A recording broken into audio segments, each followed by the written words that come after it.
La conferencia en dos partes. En la primera trataremos la visión oriental, podríamos decir, la visión de los padres orientales en torno al tema de la transfiguración, y la segunda, la visión occidental, si se quiere, escolástica especialmente de Santo Tomás, de la belleza como esplendor, esplendor de la forma, esplendor de la verdad, esplendor y transfiguración, dos palabras, pues, que expresan las dos fuentes de la teología, la oriental y la occidental. Dentro de la tradición oriental, la luz tiene un papel de primordial trascendencia en relación no solo con el arte, sino incluso con la vida espiritual, por eso también quizás con el tema del icono. Florensky, este gran escritor ruso que murió desaparecido en el Gulag staliniano en el año 1943, un gran matemático, un gran teólogo ruso, ha penetrado con profundidad en lo que él llama la metafísica de la luz, presupuesto fundamental de la pintura de iconos. Ya en la antigüedad precristiana, afirma este autor, particularmente en el pensamiento griego, se consideraba como iluminación la suprema inteligencia metafísica de los principios del ser, la ontología. Eso era como la iluminación del alma, que captaba esos primeros principios del ser. Y así la ontología platónica, basada en el mundo puro y luminoso, justamente luminoso de las ideas, era una metafísica de la luz. En cambio, el mundo que nos rodea era por ellos considerado como una suma de elementos heterogéneos amalgamados a la tiniebla, es decir, al no ser. Esta exaltación de la luz fue ampliamente asumida por el cristianismo primitivo, tan deudor del pensamiento griego, incluso del vocabulario platónico, si bien dándole una significación trascendente. San Pablo llegó a decir esta frase tan fuerte: todo lo que se manifiesta es luz, es decir, todo ser es luz. Lo que no es luz no se descubre, pues carece de realidad. En Dios todo es ser, todo es plenitud de realidad. La tiniebla, en cambio, es privación, algo que está fuera, al margen de Dios, y lo que se sitúa fuera de Dios es la tiniebla del Hades, como lo llamaban los antiguos, pura oscuridad, carente de existencia. No deja de ser interesante que la palabra Hades, que viene del griego Hades, Aide, hasta etimológicamente significa sin visibilidad, Hades, lo que no se puede ver, lo que está privado de visión. Las palabras compuestas con el vocablo luz, como portador de luz, figura de luz, afirmación iluminada, principio luminoso, aparecen por centenares en la primera tradición cristiana, particularmente en el lenguaje litúrgico. No olvidemos que el bautismo era llamado iluminación en aquel tiempo, fotismos, y a los bautizados se los denominaba iluminados, fotismo, y habían adquirido la luz de la fe. Pues bien, los autores orientales juzgan que esta luz tiene su fuente en la Trinidad, nada menos. A partir de la Trinidad brota la luz. Al decir de San Gregorio de Nacianzo, las tres luces no forman más que una sola luz. La Trinidad es una unidad de luz, digamos así. Cuando en la Escritura se habla de la gloria de Dios, se está refiriendo a aquella luz con la que Dios se manifiesta hacia afuera. Es la majestad eterna de las tres divinas personas, pero que se irradia hacia afuera, dejándose conocer por las criaturas. Leemos en el Nuevo Testamento a que Dios Padre es el Padre de la gloria, el Hijo es el esplendor de su gloria, y el Espíritu es el Espíritu de la gloria. En esta gloria, pues, propia, intrínseca, Dios vive en una felicidad perfecta, pero derrama hacia afuera con su luz esta gloria sobre los hombres, sobre los ángeles, sobre el cosmos mismo, y esa gloria vuelve a Dios en un círculo, en circunvolución perpetua de la gloria divina, y en esto consiste la vida bienaventurada, la felicidad de las criaturas. Hay, por cierto, diversos tipos de luz. Los autores orientales decían que había 3 clases de luz. La luz, ante todo, sensible, la luz que nos revela los objetos propios de los sentidos. Luego, la luz intelectual, que es la que posibilita la penetración en las verdades que trascienden el mundo sensorial. Y finalmente la luz increada, que se mueve en un nivel infinitamente superior, si bien se vale de las 2 primeras luces. Cuando los que son dignos de ella, dice un documento antiguo, reciben la gracia, perciben tanto por los sentidos como por la inteligencia lo que está por encima de todo sentido y de toda inteligencia. Asimismo, los padres describieron el progreso espiritual en términos de luz, como si el hombre fuera la vida cristiana caminando en la cúspide de la santidad, dice uno, el Palamás, un teólogo ruso, en la cúspide de la santidad del ser humano se hace en cierta manera luz. San Gregorio de Nyssa describe el ascenso del alma que, aspirada desde lo alto, oye en la cumbre una voz que le dice: te has hecho hermosa acercándote a mi luz. Espléndidamente señala Florensky, el autor que nombré recién, la semejanza del proceder de Dios al guiar por el camino de la santidad con el método del artista al hacer el icono. No en vano es Dios el artista supremo, quien nos eligió en Cristo desde antes de la constitución del mundo para que llegáramos a ser hijos de la luz. Lo que el pintor hace en pequeño sobre la tabla, Dios lo realiza con nosotros en grande, nuestra vida espiritual. Comienza como el pintor con un boceto preliminar, delinea luego la futura imagen y termina su trabajo con la aplicación de la luz y del oro resplandeciente de los colores. Durante 6 días, el iconógrafo divino creó, mediante una clarificación progresiva, el ser cósmico del hombre. El 7º día, el día de Pentecostés, el Espíritu Santo transmuta al hombre en fuego y luz, iniciando el 8º día, el día del sol, sin ocaso. De este modo vemos cómo, según la teología oriental, así como la luz está en el comienzo, en el Génesis, hágase la luz, primeras palabras del Génesis, también lo está en el término, en el Apocalipsis.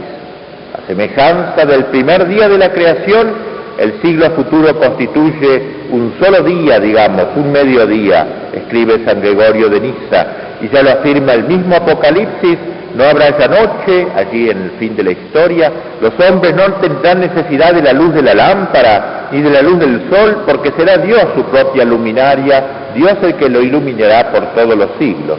De modo que lo que fue la primera palabra de la Biblia, que la luz sea, será también la última palabra de la Biblia, de la historia.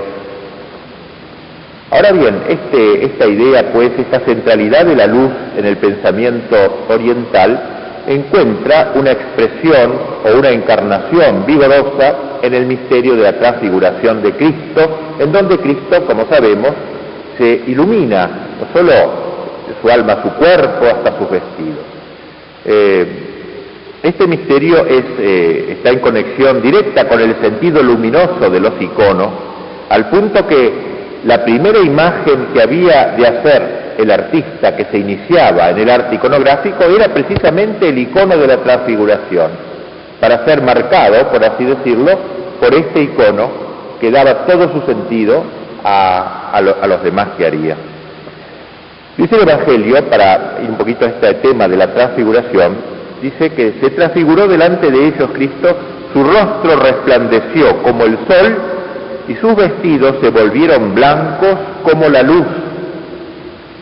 Jesús se manifestó a sus discípulos no ya en su forma de siervo, como dice la Escritura, sino como Señor. Dice San Pablo que antes de su encarnación, Cristo existía en forma de Dios, in forma Dei, pero luego se anonadó, tomando la forma de siervo, forma servi. Existir in forma Dei designa el esplendor de su gloria, splendor gloria. El Hijo se despoja voluntariamente de su gloria, se vacía de sí, por decirlo de alguna manera, se reduce a forma humana, se encarna sin dejar, por cierto, de ser Dios. La forma Dei y la forma servi se encontraron cuando el Verbo se hizo hombre. La naturaleza divina, por la encarnación, veló su gloria al revestir la forma servi, y la naturaleza humana, por su resurrección, se despojó de la forma servi, desvelando la forma Dei que se escondía. Pero debe quedar bien en claro que así como antes, al abajarse, no dejó de ser Dios, así ahora, al elevarse, no deja de ser hombre. Sin embargo, advertimos por el Evangelio que aún antes de su resurrección, en algunas ocasiones dejó transparentar su gloria, la gloria que escondía, como por ejemplo al realizar milagros tan sorprendentes. Y algo semejante conoció en el hecho de su transfiguración sobre el Tabor. Su cuerpo íntegro se convirtió, por así decirlo, en el vestido luminoso de su divinidad. En lo que concierne al carácter de la transfiguración, afirman los padres del Concilio VII Ecuménico, ella tuvo lugar no de manera que el Verbo abandonase la imagen humana, sino más bien mediante la iluminación de esta imagen humana por la gloria. San Juan Damasceno se refirió a la transfiguración en diversas ocasiones. En una de sus homilías sobre dicho misterio adelanta una observación de gran importancia, y es que Cristo, al encarnarse, en modo alguno perdió el esplendor de su divinidad, sino que tan solo lo veló, lo cubrió, por amor a los hombres. Casi podría decirse que el verdadero milagro fue el permanente ocultamiento de su gloria, que Cristo vivía como en un milagro permanente, y en la transfiguración se mostró como era. Allí casi no fue el milagro fue mostrarse en Nazaret, humilde, en Belén, envuelto en... Eso es el milagro, de haber velado su gloria. En cambio, la transfiguración parece que la manifestó.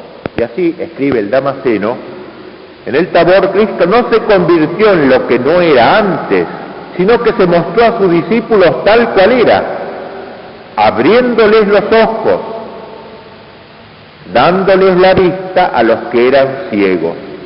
Aquel pues a quien veían sobre el Tabor era el Jesús de siempre, pero habían recibido el poder de contemplarlo en su gloria divina, en su gloria eterna. Señala Evdokimov, un teólogo ruso que he citado ya, que el esplendor de la transfiguración se deriva de la persona misma del Verbo encarnado. El esplendor es inherente a la verdad. Santo Tomás dirá que la belleza es el esplendor de la verdad. Pero la verdad no existe en abstracto. En su nivel más elevado existe una personalización, busca ser hipostasiada, y Cristo responde declarando: yo soy la verdad. No solamente yo enseño la verdad, yo soy la verdad, es la verdad hecha hipóstasis, persona, personalizada, la verdad refulgente. Y como el esplendor de la verdad no es otra cosa que la belleza, según la clásica definición de Platón, la afirmación del Señor significa también: yo soy la belleza, como si dijera: yo soy la belleza. Por eso escribía Dostoyevsky que no hay ni puede haber nada más hermoso que Cristo. Y también que la naturaleza humana de Cristo era la imagen absolutamente bella. En el Tabor, la verdad encarnada resplandece, rebosante de belleza. Y así entonces vemos cómo en la transfiguración el Señor mostró su gloria. Pero de poco hubiera valido que Cristo resplandeciese si nadie hubiese sido capaz de contemplarlo tal. si los allí presentes no hubiesen tenido ojos para percibir la transformación. Y así, siguiendo la enseñanza del mismo Damasceno, podríase decir que la transfiguración no implicó tanto un cambio en Cristo, ni siquiera en su naturaleza humana, sino que el cambio se produjo en los espectadores, en el interior de los apóstoles, que recibiendo la facultad de ver a su Maestro, quedaron así encandilados con la luz eterna, ante la luz eterna de su divinidad. Como bien dice Palamás, la transfiguración de Cristo fue de hecho la transfiguración de las facultades receptivas de los apóstoles. Por algunos instantes sus ojos físicos se abrieron, se transformaron, se hicieron capaces de trascender las apariencias humildes de quien tomó la forma de siervo, atisbando su gloria encandilante. Solo se puede ver la luz divina si los ojos corporales del que lo contempla participan de aquella luz, se transforman en aquella luz. Viene aquí al caso aquella frase tan recurrida de San Ireneo, que se suele citar en forma trunca, donde se reúnen los temas de la luz, la gloria y la visión. Dice este gran doctor Ireneo: la gloria de Dios es el hombre que vive. Hasta aquí suele citarse gloria Dei homo vivens. La gloria de Dios es el hombre que vive, pero él explica ahora más: el hombre que vive, mientras que la vida del hombre es la visión de Dios. Y agrega: el Verbo se hizo carne a fin de que todo lo que existe pueda ver a su Rey, y también para que la luz paterna se expanda en el cuerpo de nuestro Señor y de su cuerpo derive hasta nosotros, de modo que el hombre llegue así hasta la incorruptibilidad, revestido de la luz del Padre. Ya hemos dicho cómo los orientales distinguen la luz sensible, la luz inteligible y la luz divina. Dios se hace conocer al hombre entero, de modo que éste, partiendo de los ojos sensibles, partiendo de los ojos de la carne, ¿no?, y pasando por los ojos de la inteligencia, pasando por lo inteligible, trasciende a su modo el tiempo y el espacio y entra en la esfera divina, más allá de las fronteras de la naturaleza creada. Frente al Cristo transfigurado, pues, el hombre también se transfigura. El Antiguo Testamento ya nos había mostrado a Moisés hablando con Dios cara a cara, como se habla con un amigo, nos dice el Éxodo. Fue un encuentro personal con un Dios personal, aunque envuelto en el misterio, en la sombra. Pero nos dice el Éxodo que cuando bajó de la montaña su rostro estaba aún radiante. Linda esta fórmula que expresa la transfiguración de Moisés: rostro radiante, había visto a Dios. Rostro radiante, pues porque reflejaba el rostro luminoso de Dios, según aquella fórmula de bendición imperada por el mismo Yahvé, que haga resplandecer su rostro sobre ti. Pues bien, a la nube de Moisés sucede la luz del Tabor. Son las realidades del siglo futuro las que acá se dejan entrever. Pero dichas realidades están de algún modo presentes ya en la tierra, en todos los cristianos, si bien incoativamente, porque no otra cosa es la gracia bautismal. El bautismo nos da estos ojos para ver con la fe las realidades sobrenaturales. Ya hemos dicho cómo antiguamente los bautizados eran llamados fotismoi, iluminados, viene fotografía, luz, fotismoi, iluminados. Y cuando eran revestidos con túnicas blancas, según el viejo ritual litúrgico, se les decía que se cubrían con los vestidos luminosos de Cristo, tal como Él los mostró en su transfiguración. Habiéndose acercado a la luz, escribe San Gregorio de Niza, el alma se transforma en luz. Esa gracia, pues, de la iluminación ya la tenemos en el bautismo, pero no es una gracia estática, sino que debe ser alimentada y profundizada mediante el progreso espiritual. Cuando esa luz no encuentra ya tropiezo en los corazones, transforma en luz a luz que ilumina, según la luminosa enseñanza de San Simeón de Tesalónica, transforma en luz a los que ilumina. El hombre se hace luz. Y por eso el rostro del santo reverbera con esa luz. Florensky, el teólogo que he nombrado, aplica a nuestro tema la recomendación de Cristo que conocemos por el Evangelio: resplandezca vuestra luz entre los hombres, para que viendo vuestras buenas obras glorifiquen a vuestro Padre que está en los cielos, dice el Evangelio. Dichas palabras, dice Florensky, han de ser bien entendidas. Vuestras buenas obras no significa solamente los actos buenos en sentido filantrópico y moralístico. La expresión griega es imonta kalá erga, que quiere decir textualmente vuestros actos bellos. Que vuestros actos bellos resplandezcan, revelaciones lumínicas y armoniosas de la personalidad espiritual que se manifiesta sobre todo en la belleza del rostro iluminado, redundando al exterior la luz interna de la gracia. Entonces, si es así, si el santo muestra la belleza, su kalá erga, sus obras hermosas, hacia afuera los hombres alabarán al Padre Celestial, cuya imagen en la tierra, cuyo icono en la tierra, icono vivo, ha brillado con tan notable esplendidez. No por otra razón resplandecía el primer testigo de la obra de Cristo, San Esteban protomártir, del cual se nos dice en los Hechos que en el momento del martirio, fijando los ojos en él, todos los que estaban sentados en el Sanedrín vieron su rostro como el rostro de un ángel. En las revelaciones de San Serafín de Sarov, un gran santo ruso del siglo pasado, se nos relata un hecho que ilustra nuestras consideraciones.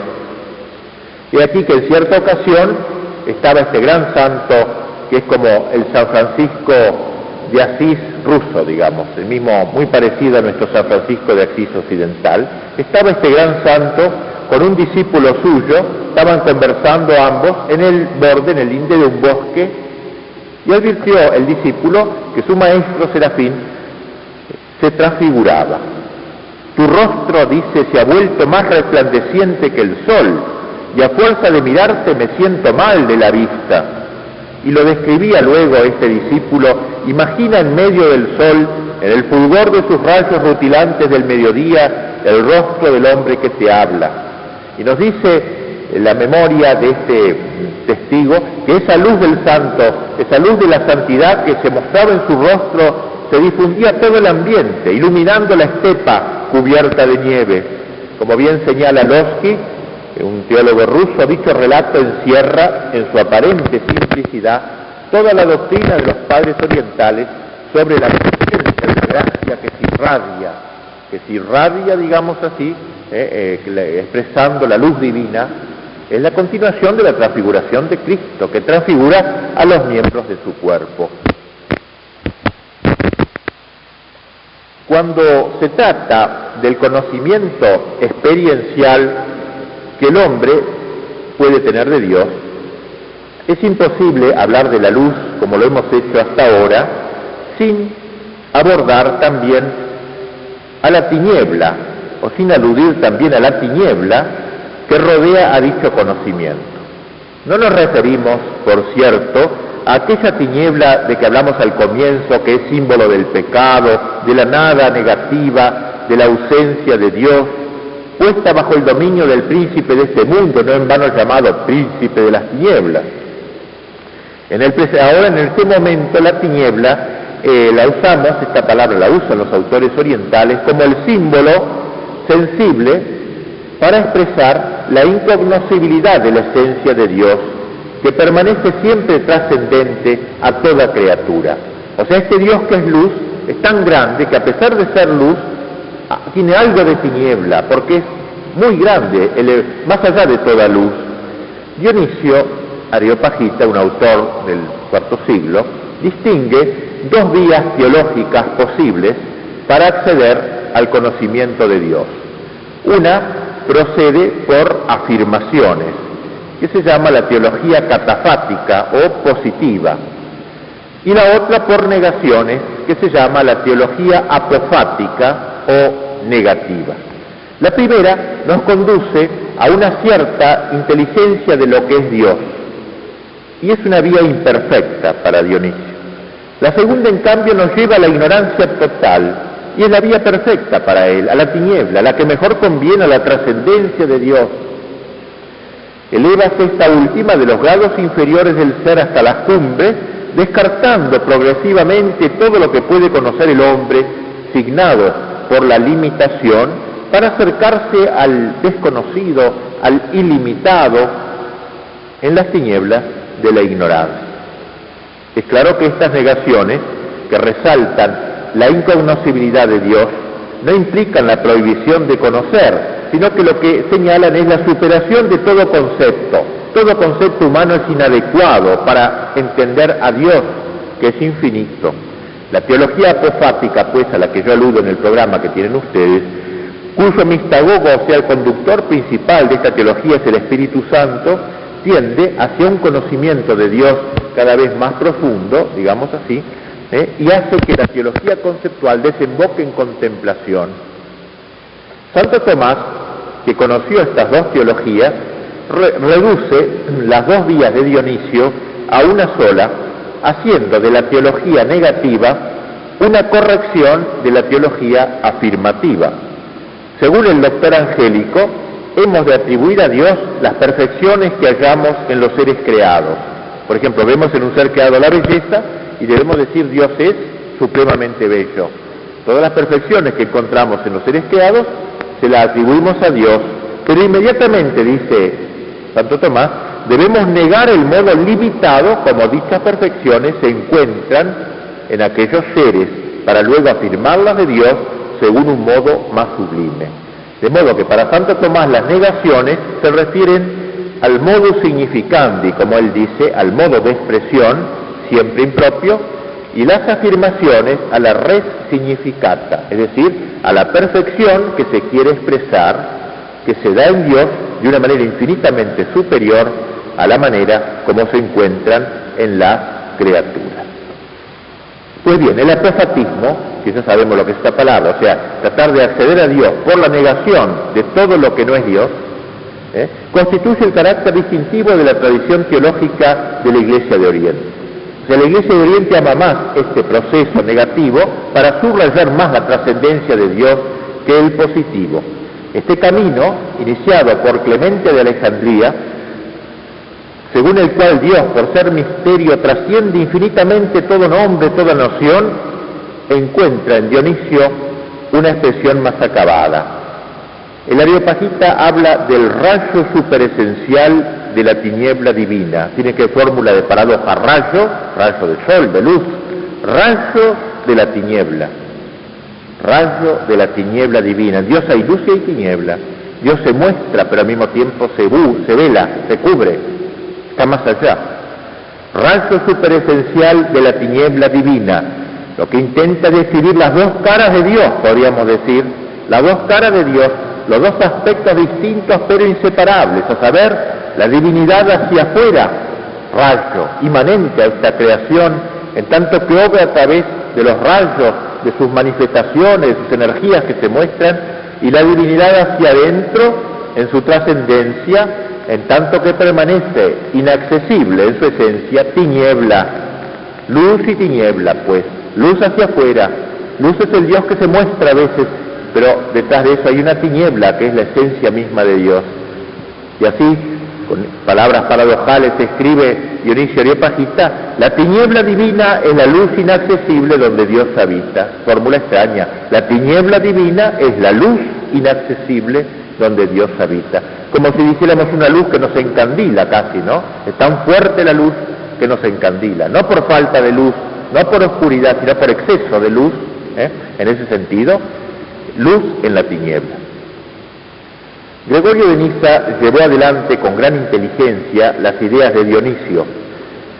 Él ha escrito un libro maravilloso que se llama La vida de Moisés, en donde es una vida, pero no una vida biográfica, digamos, de Moisés, sino aprovecha la vida de Moisés para dar toda una explicación de la vida espiritual, de las tres edades de la vida interior, la vida purgativa, iluminativa, unitiva, que dirán luego los clásicos de la espiritualidad. Y entonces va a decir cómo, Moisés, que va a hacer ese camino de elevarse al monte hasta Dios, va a atravesar ese camino espiritual partiendo de la luz, la zarza ardiente, para llegar a la tiniebla. Es decir, la perfección fue cuando se introduce en la nube de la tiniebla.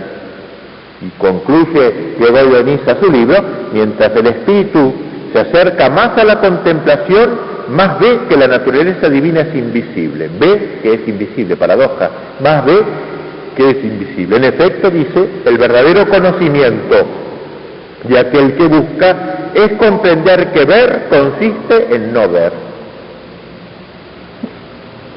La teología negativa, pues, que es muy rica, creo que enriquece nuestra teología occidental, que más bien catafática, positiva, afirmar las perfecciones de Dios. Digo que la teología negativa está en el origen del asombro ante la trascendencia insondable, asombro. Ya saben ustedes que los griegos consideraban el asombro o la admiración como el comienzo de la actividad filosófica. Pues bien, el asombro frente a los misterios divinos es también el principio de la actividad teológica, teórica y práctica, o sea, en la teología conceptual y también espiritual, la vida interior. El asombro ante el Dios inmenso. La apofasis está también íntimamente unida al silencio, más que a la palabra, porque ante la tiniebla el silencio cuadra más que hablar. Ya San Ignacio de Antioquía decía esta fórmula tan rara: quien posee en verdad la palabra de Jesús puede oír incluso su silencio. O sea, Jesús no solo tiene palabras, tiene silencios. Es verbo, sí, el verbo es palabra, pero es una palabra que se cubre de trascendencia, de silencio. La facultad de oír el silencio de Jesús muestra que las palabras de la revelación divina tienen un margen de silencio que escapa a los oídos exteriores. En la misma línea se expresa San Basilio cuando dice: es también una forma de silencio la oscuridad de que se sirve la Escritura para hacer difícil de captar la inteligencia de las enseñanzas en orden al provecho de los lectores. Y si esto es así, o sea, la Escritura no es tan clara como un manual. En Dios hay tres personas, una divinidad, etcétera. No, no es así. Habla por parábolas, Cristo, se cubre de silencio. No es claro como un manual el Evangelio. Pero eso es a propósito, para mostrarnos, dejarnos un dejo de trascendencia, de que no hemos agotado el misterio, solamente lo hemos esbozado, lo hemos comenzado a contemplar. El silencio que acompaña las palabras, pues, no implica insuficiencia alguna de la revelación, solo señala su inagotable profundibilidad. Por eso en sus sermones exhortaban los padres de la Iglesia a pasar del hecho al misterio, como ellos decían. El mismo San Agustín decía: factum audivimus mysterium requiramus. Oímos el hecho en la lectura del Evangelio, vayamos al misterio. No es lo mismo el hecho que se revela que el misterio que es de algún modo encubierto. Y este momento apofático, pues, no es extraño al arte sagrado. El artista sagrado, al hacer su icono, sabe que no va a expresar la totalidad de lo que figura. Sabe que va a fracasar, pero es un fracaso noble. Es el fracaso del hombre que dice lo más que puede y se calla ante lo inefable. El fracaso, pues, es deliberado del iconógrafo balbuciente, corresponde a la docta ignorancia del teólogo. Sin embargo, hay que tener bien en cuenta, por cierto, que, como dice Losky, así como el apofatismo iconográfico antinaturalista, por eso no copia a Cristo, no da su retrato de Cristo, sino que esboza a Cristo antinaturalista, no es un iconoclasmo, no implica la ruptura de la imagen. De manera semejante, la vía negativa del conocimiento de Dios antirracionalista no es una gnosomaquia, dice, o sea, una guerra contra la inteligencia, no busca suprimir el pensamiento teológico. Eso atentaría contra el misterio central del cristianismo, que es la encarnación del Verbo, que hace posible tanto la iconografía, como vimos en la clase anterior, como la teología. Perdura, eso sí, una deficiencia necesaria tanto del lenguaje como del pincel, tanto del lenguaje del teólogo como del pincel del artista. Los iconos revelan al mismo tiempo que velan. Su lenguaje místico es el del hieratismo del silencio, donde toda palabra se revela impotente y se detiene en el asombro. De ahí esa fórmula tan espléndida de San Gregorio de Niza: solo el asombro y la admiración comprenden algo.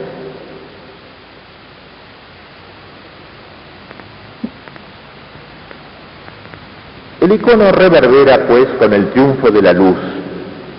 Esta inundación de luz se manifestará en las imágenes radiantes de Cristo, la Virgen y los santos.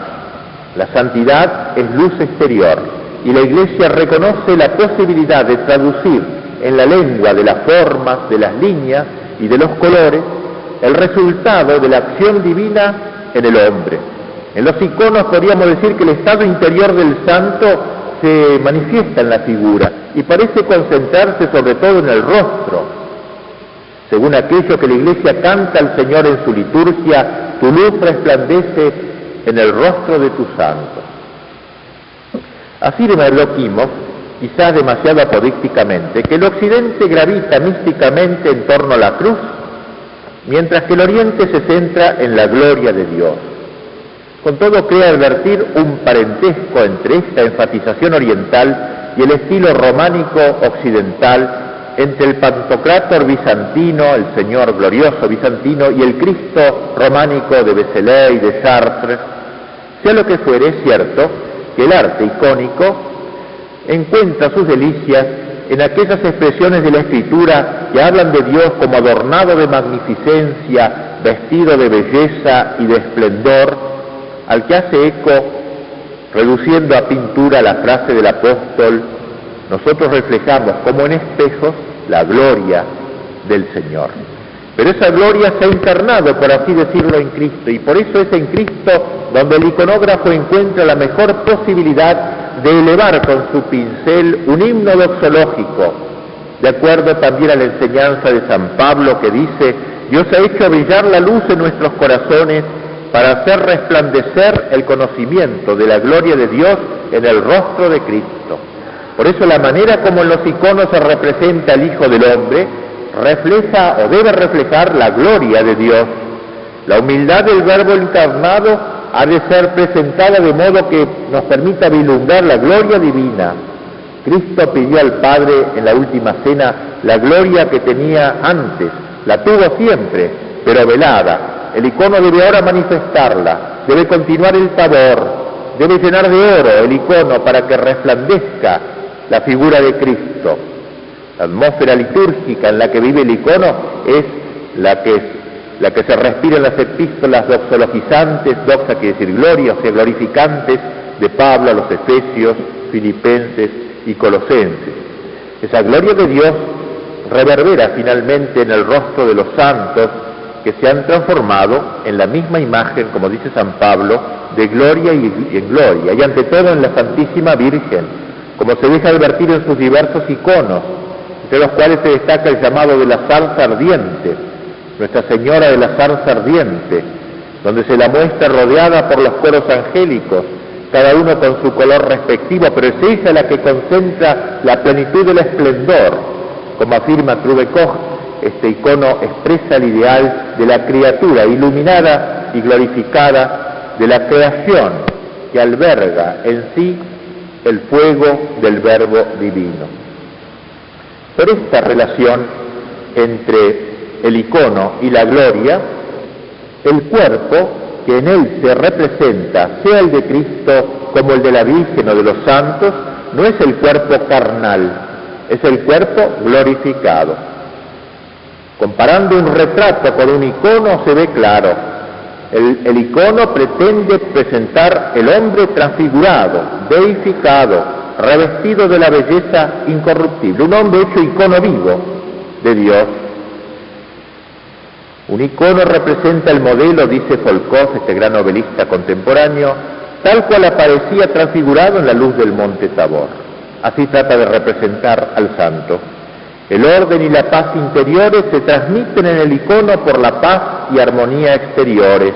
Todo el cuerpo es elevado a una armonía superior, símbolo de la victoria del hombre sobre las pasiones desordenadas y a través del hombre sobre el caos de la humanidad y de la historia. Por eso, la anatomía del cuerpo y las caras en el icono no buscan reproducir la naturaleza, sino significar la realidad sobrenatural del hombre transfigurado. De ahí que frecuentemente los ojos en el icono sean más grandes que en la realidad, como si mirasen fijamente el más allá, y la frente se amplía, simbolizando el primado de la contemplación. Sobre los iconos, decía San Germán, representamos la carne santa del Señor. Al icono no le interesa la carne corruptible, destinada a la descomposición, la carne carnal, sino la carne transfigurada, deificada por la gracia, la carne que prenuncia el siglo por venir. De ahí la inexactitud de la posición que sostiene un parentesco artístico entre el retrato funerario egipcio y el icono. Dicho retrato no va más allá de la vida terrestre y se esmera por representar al hombre tal cual era, en la pretensión de conservar para siempre el recuerdo de su fisonomía y atuendo. En cambio, el icono transfigura el rostro, abre perspectivas hacia el otro mundo. El retrato funerario se esmera por prolongar indefinidamente la vida terrestre. El icono trata de representar al santo en su vida actual, en la vida eterna. La luz de la transfiguración de Cristo sobre el Tabor, pues, que penetra en las tablas icónicas, es ya la gloria futura que se preanuncia. Es el Espíritu Santo que va a resucitar nuestros cuerpos al fin de los tiempos, el que ya ahora empieza a transfigurarlos, para prepararlos desde ya a la gloria futura. El fruto de este trabajo artesanal divino es lo que el icono quiere transmitir. No la belleza física del cuerpo, no el parecido con el hombre de la calle, belleza transeúnte, sino su belleza espiritual, en el sentido fuerte de la palabra, la proveniente del espíritu espiritual, la belleza interior, la belleza de la comunión de lo terrestre con lo celeste, imagen de la belleza divina. La luz del icono no es la claridad natural que producen los colores, es la expresión de la gracia divina, e incluso puede ser hasta el vestido. Si bien envuelve el cuerpo de una manera normal en los iconos, sugiere el hombre transfigurado, es como un vestido de gloria. La santificación del hombre que reside en su alma es como que inunda su cuerpo y se trasunta hasta en sus vestidos, como acaeció con Cristo en el Tabor. Sabemos que el hecho de tocar con fe los vestidos de Cristo le valió a la hemorroísa su curación, así como a los enfermos que tocaron las prendas de Pablo. Parece que la vida interior llega hasta el vestido de los santos, y por eso en el icono también los vestidos, como vamos a explicar, están tocados por la luz divina, están mechados de gloria ya.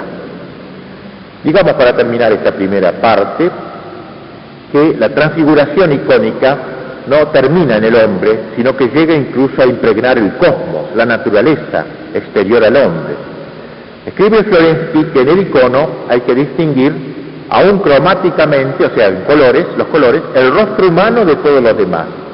El rostro como expresión de la vida interior y todo lo que no es rostro, es decir, el mundo de la naturaleza y el mundo creado por el hombre.